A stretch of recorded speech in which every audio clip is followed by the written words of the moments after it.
Estamos de vuelta aquí en Opinión 21. El tema de esta noche es portación de armas, castigo pendiente. Juan, hemos hablado del nuevo sistema de justicia penal y uno de los valores de este es la presunción de inocencia. El que una persona tenga un arma y se busque imponerle una medida cautelar de prisión preventiva no termina siendo una forma de criminalización. Bueno, sí, siempre y cuando no haya un delito de por medio. Ajá. A ver, habría datos estadísticos muy importantes del país. Me llamaba la atención lo que en el bloque anterior mencionaba Magda, 12, 16 millones de armas de entrada a México. Todas las Fuerzas Armadas y las fuerzas del orden de este país no suman más de 750,000 personas en su conjunto.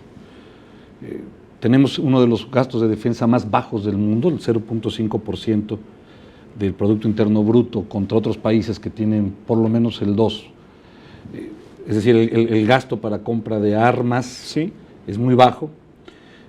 Los estados de la República, me refiero a compras de armas de manera legal para corporaciones policíacas, fuerzas del orden. Por eso difícilmente podrían entrar esa gran cantidad de armas a un país que tiene una fuerza armada permanente, como son soldados, marinos y pilotos, y la otra fuerza armada que podríamos poner en fuerzas del orden. La Ciudad de México y el Estado de México son los que mayor número tienen, y en conjunto estarán haciendo 100,000 personas, más o menos. Por eso difícilmente una gran cantidad de armas que puedan entrar de manera que el propio Estado mexicano las adquiera para la defensa de cada uno de los estados o municipios. De ahí es importante decirlo. Sí se ha incrementado, a partir del gobierno de Felipe Calderón, se incrementó la venta de armas de manera legal en México. Esto a causa de una serie de fenómenos sociales, delincuencia, violencia, la propia necesidad de la gente por sentirse segura. Coincido plenamente en que el hecho de tener un arma en casa no significa que vas a poder defender tu patrimonio. Pero más que mito es realidad, la Constitución lo marca, o sea, la Constitución nos da ese derecho, aunque no toda la gente quiere ejercerlo. Es decir, se limita a lo que cada persona requiera. De ahí a criminalizarlo, creo que hay un gran trecho. ¿Por qué? Porque el hecho de que una persona decida, porque así lo considera necesario, tener un arma de manera legal en su casa, al contrario, está yéndose por los cauces legales para poderla tener, y en un momento determinado que tenga que defender su patrimonio, tiene la forma de demostrar que ese es un arma legal. Criminalizar eso sería un error. Bien. Ya no sucede, es decir, la defensa propia queda bien marcada en ese sentido, sí, siempre y cuando esa arma haya sido comprada por los cauces legales. Insisto, esto es muy importante. Yo creo y coincido que México no es un país que tenga una cultura del uso de armas. Nuestra Ley Federal de Armas de Fuego y Control de Explosivos data de 1972, es una ley anacrónica, es una ley que debería de revisarse. Aquí un llamado, con todo respeto y con toda responsabilidad, a los legisladores federales y los legisladores locales, para que se revise esta ley y pueda adecuarse a las necesidades que tiene la ciudadanía hoy en día. Sin embargo, tomando en cuenta que esta es una ley de 1972, queda limitativo a una serie de circunstancias, pero a la vez genera la posibilidad de que otras personas que sí quieran dedicarse a actividades delictivas puedan cometer ilícitos, puedan cometer crímenes. A ver, la persona que sale armada a la calle con un arma que sabe que es ilegal, de entrada está cometiendo un delito. Si de ahí la usa para delinquir, bueno, pues doble. Creo que es muy importante revisarlo. No podemos permitir que este país se convierta en algo más violento de lo que ya es. Existe una violencia generalizada en el país. Y también está existiendo una falta ya de capacidad de asombro ante hechos violentos y hechos criminales que vemos todos los días. Y yo creo que sí es urgente que como sociedad entendamos que no podemos seguir de esa manera. De repente se convierte en una tierra de nadie, donde todos los derechos de la gente se vulneran y donde de alguna manera pues tampoco encuentras precisamente en las leyes la manera de que te respondan como víctima. Entonces es urgente revisarlo. Maestro, Está justamente esta petición que se inició aquí en la Ciudad de México, en voz del jefe de gobierno de la Ciudad de México. Se han sumado, lo veíamos en la cápsula, organizaciones, instituciones, y ya hubo una aprobación en el Senado de la República en diciembre del año pasado justamente para incrementar estas penas. ¿Qué pasa? ¿Por qué está detenida en la Cámara de Diputados? Se turnó para el efecto del 72 constitucional, sin embargo, ahí hay un impasse que mantiene esto todavía prácticamente en el mismo lugar que hace un año. Bien, aquí efectivamente, al ser competencia federal, hay que esperar los términos legislativos, las etapas legislativas. Como bien lo comentas, fue aprobada en la Cámara de Senadores y ahora tiene que ser revisada de cierta manera por la Cámara de Diputados. Pues desafortunadamente yo creo que es una cuestión, un proceso legislativo que tiene que haber mayor acercamiento con el Congreso de la Unión para poder dar los argumentos fehacientes, como ya se ha venido haciendo e impulsando con estas conferencias nacionales, para que pues se pueda dar mayor celeridad a esta iniciativa de ley, que reiteramos es muy importante para todos los mexicanos. Y en ese entendido, pues bueno, nosotros como gobierno y como institución hemos hecho lo correspondiente para impulsar, dar los argumentos correspondientes, las bases que permitan sustentar este tipo de adecuaciones a la normatividad y sobre todo datos reales, datos estadísticos o duros, donde se permiten demostrar el alza en el uso de estas armas de fuego. Entonces sí es importante hacer un llamado al Congreso de la Unión, en específico a la Cámara de Diputados, pues para darle esta celeridad, pero también reiteramos la petición, soy muy enfático en esta cuestión de la medida cautelar, que consideramos es importante y no consideramos que se vulnere alguna garantía, algún derecho constitucional, como lo comentabas, el derecho a la presunción de inocencia. La normatividad es muy clara y determina en qué casos una conducta es punible o delictiva y en cuáles no. Entonces, bajo ese tenor, lo único que se solicita, y así hay un catálogo de delitos que están previstos en la propia normatividad, en el Código Nacional de Procedimientos Penales, donde ciertos delitos puede dar pauta a esta medida cautelar. Aquí lo que se solicita es incluir a este delito de portación ilegal de armas de fuego en ciertos supuestos, ciertas hipótesis que puedan dar pauta a que se pueda emplear esta medida cautelar. No se trata de criminalizar a alguna persona, ni mucho menos. Se trata de regular y de dar cumplimiento a lo que ya está normado. Simplemente como una medida, y su propia denominación jurídica lo señala, es una medida cautelar provisional en lo que se lleva la etapa procedimental. Esta serie de medidas, Magda, ¿de qué debieran venir acompañadas? Es decir, estos cambios constitucionales legales, ¿necesitarían otros más en el ámbito social, en el ámbito político? ¿De qué manera se puede complementar? Claro, yo creo que tenemos que aparejar la ley a la realidad. O sea, es cierto que tenemos una legislación anacrónica, coincido en que tiene que ser reformada y estudiada para adecuarse a la realidad, pero también es cierto que la mayoría de los mexicanos no buscan la forma legal de armarse, o sea, porque muchas veces no consultan la ley. Y sí somos una cultura que tiene mucho apego a las armas de fuego. Desde hace mucho tiempo los mexicanos han estado armados, pero en esta situación de la ilegalidad, de que no saben cómo registrar su arma porque sienten que si la llevan al registro se las van a quitar o no está permitida. Y en lo que difiero con Juan es en que la gente que no tiene un propósito delincuencial va a buscar un arma de los calibres bajos. La gente busca, la gran mayoría, el 90% de quienes tienen un arma en nuestro país son hombres. Y esto está ligado también a una cultura de la masculinidad que se ejerce de una manera violenta, que se ejerce por una fuerza, y entonces buscan un arma que sea igual a la de un personaje de película, que sea un arma que sea ostentosa. No necesariamente están buscando un arma que se adecue a una necesidad, sino están buscando un arma que luzca, ¿no? Para llegar a un ideal del rol que tienen que tener los hombres en la defensa de sus hogares. Entonces, muchas personas también buscan un arma ilegal porque no van a encontrar un arma como la de James Bond disponible en el catálogo de la Sedena. Entonces, bueno, esto es algo que que es una realidad. Y muchos otros también pues son tradiciones, las armas se heredan. Hay mucha gente que ha recibido como regalo un arma porque desconoce que está cometiendo un delito al no tenerla registrada. Entonces, creo que los mexicanos no tenemos este acercamiento con la legalidad como para considerar que solamente la gente que quiere buscar un arma para la delincuencia se acerca al mercado negro. Creo que muchos ciudadanos se han acercado al mercado negro para tener un arma porque también es un artículo de lujo. Juan, lo has dicho, es un derecho que tenemos los mexicanos asentado en la Constitución, el tener un arma para defensa personal.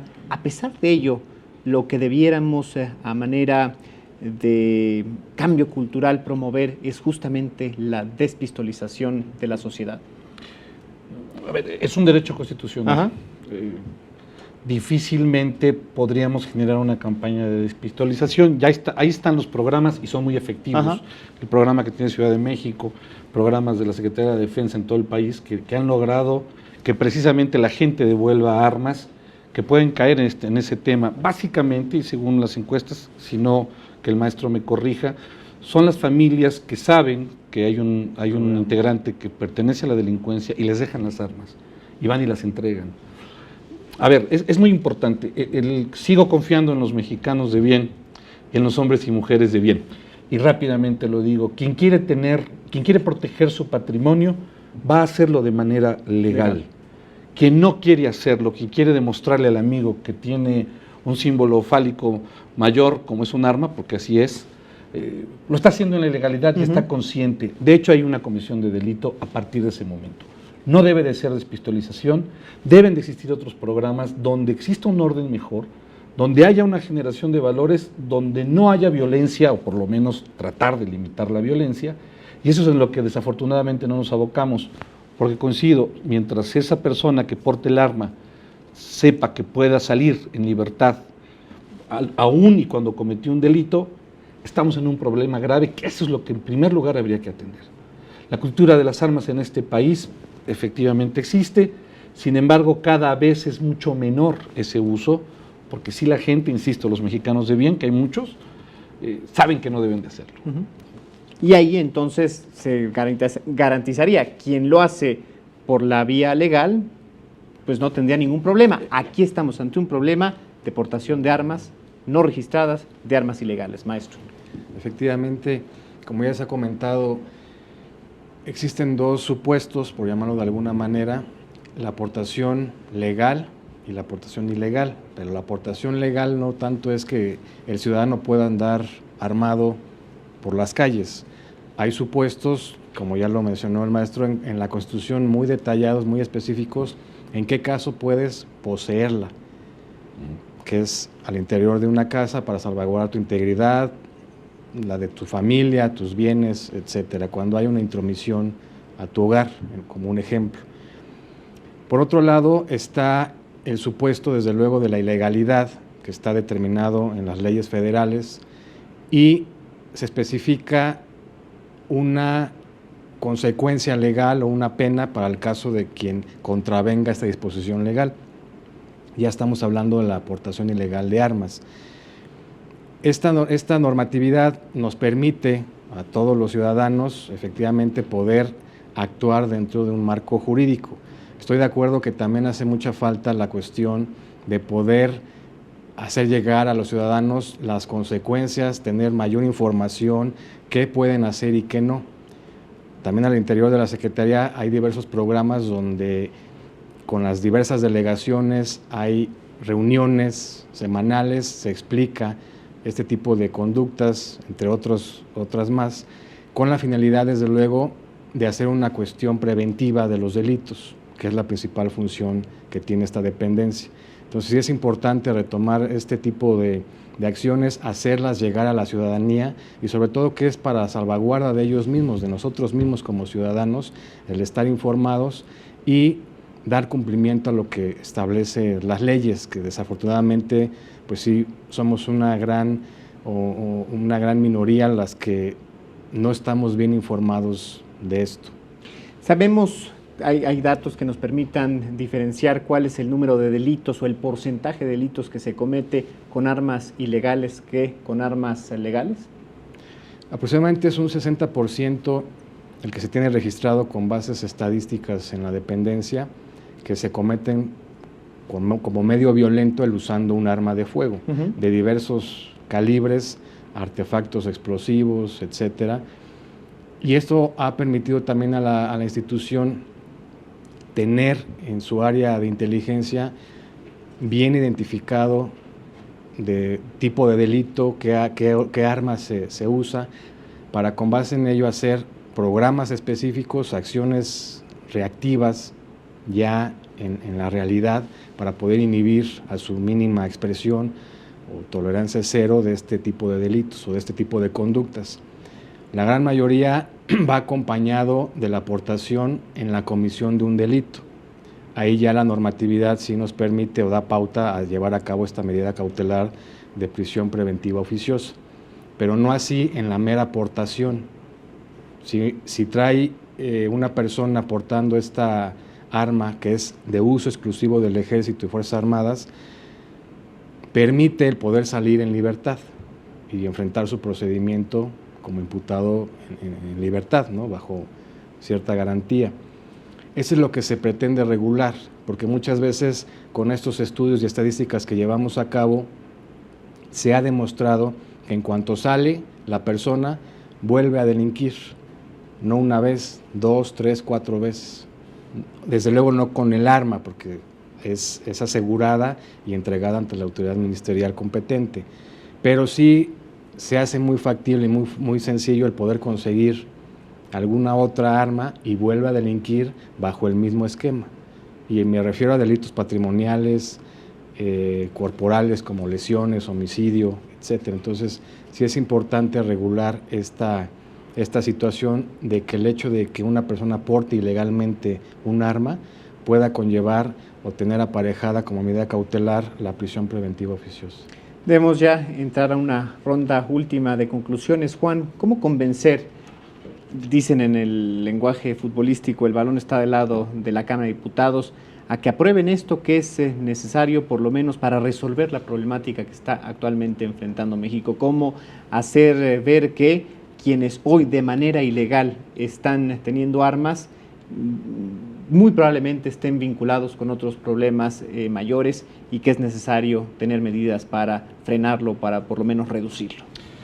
Convencerlos, ahí están los hechos, ahí están las estadísticas, ahí está la realidad que tiene todo el país, no solamente la Ciudad de México, todo el país en esa materia.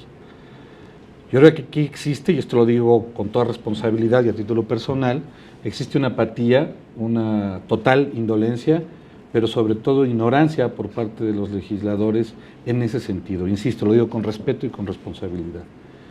El problema de la violencia en el país es grave. La comisión de delitos con uso de armas de fuego va creciendo de una manera dramática que una sociedad como la nuestra no puede tener. Desafortunadamente no lo toman como algo prioritario. No han manejado un tema de ley de seguridad interior que tanta falta le hace al país, no han manejado un tema de ley de seguridad nacional que tanta falta le hace al país, y entonces ya en una parte muy específica como es este tema de la aportación o la tenencia del arma, veo difícil que lo hagan. Ojalá exista esa conciencia porque el país lo requiere. El reto a nivel cultural, Magda, para convencer a los mexicanos que la aportación ilegal de armas está ligada también a otros crímenes y que necesariamente debemos de entender la resolución de los problemas de una manera distinta a la violenta, ¿cuál es? Sí, yo creo que las autoridades en general tienen que tener una visión integral de la prevención de la violencia y privilegiar los programas de prevención, de reconstrucción del tejido social, de cohesión de la comunidad, de recuperación de espacios públicos. O sea, esta inseguridad que estamos viviendo en la Ciudad de México sí nos afecta a todos los que vivimos, sí la sentimos, sí la gente empieza a dejar de salir en la noche, a cambiar de estilo de vida, porque sí la inseguridad y como decía Juan, cada vez la gente compra armas y siente que está protegida de una manera, o el gasto que tienen en cuestión de protección, de cámaras de vigilancia, son medidas que no están resolviendo de fondo el problema. Y también creo que hay que acompañar, o sea, hacer alianzas entre, no solamente es las instituciones de seguridad pública, ¿no? También es la creación de empleos para los jóvenes, la creación de oportunidades de educación.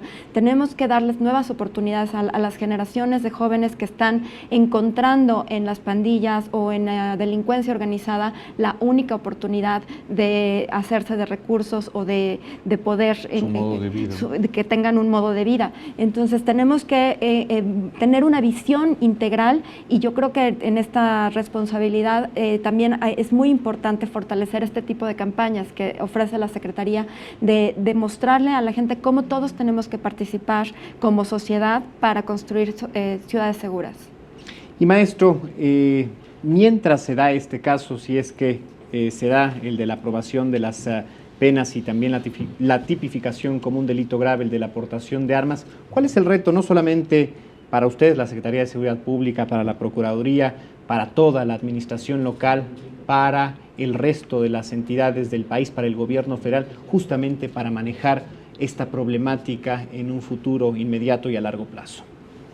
Por parte de la dependencia, puedo comentarte que el reto es, desde luego, continuar con la capacitación para el cuerpo policial en primera instancia, a efecto de que no se pierdan esos valores, principios con los que se debe de conducir como una parte primordial del ejercicio de la función pública. Me refiero al ámbito operativo. Y de ello pasar a dar pauta a reforzar, como lo ha hecho el secretario de Seguridad Pública, Eliseo Irán Almeida, de reforzar ese tipo de operativos como los denominados Rastrillo, Omega, el de Escuela Segura, y también, desde luego, darle continuidad al de desarme voluntario. Esto nos va a permitir, aunado a la función primordial que es de la función preventiva del delito, con los diversos mecanismos y programas que tiene al interior la institución, de hacerle llegar a la ciudadanía este tipo de información, pero sobre todo estos programas que van a permitir minimizar a su mínimo riesgo este tipo de conductas delictivas. Entonces sí es importante, como se ha hecho en el gobierno de la ciudad, diversas dependencias se unen para poder llevar a cabo desde el aspecto social, de empleo, cultural y operativo en este caso, porque también la dependencia hace este tipo de, lo que me refería hace un momento, de sociodramas, donde representa un policía y hace un ejemplo real de lo que pasa en cualquier tipo de conducta delictiva, con la finalidad de que se concientice la gente y sobre todo desde una perspectiva muy preventiva, y sepan las consecuencias a las que conlleva el salirse de un marco jurídico que estamos obligados todos los ciudadanos en respetar. Pues a los tres, muchísimas gracias por habernos acompañado, y gracias a usted. Le recordamos que esta conversación no se agota, aquí puede continuarla. Insistimos, es a través de las redes sociales que puede hacerlo. Ahí está a su disposición nuestro Twitter, @capital_21, y también puede ingresar a nuestra página de internet, es el www.capital21.cdmx.gov.mx. Esperamos el próximo jueves con un tema nuevo, con un tema distinto, con un tema diferente. Excelente noche.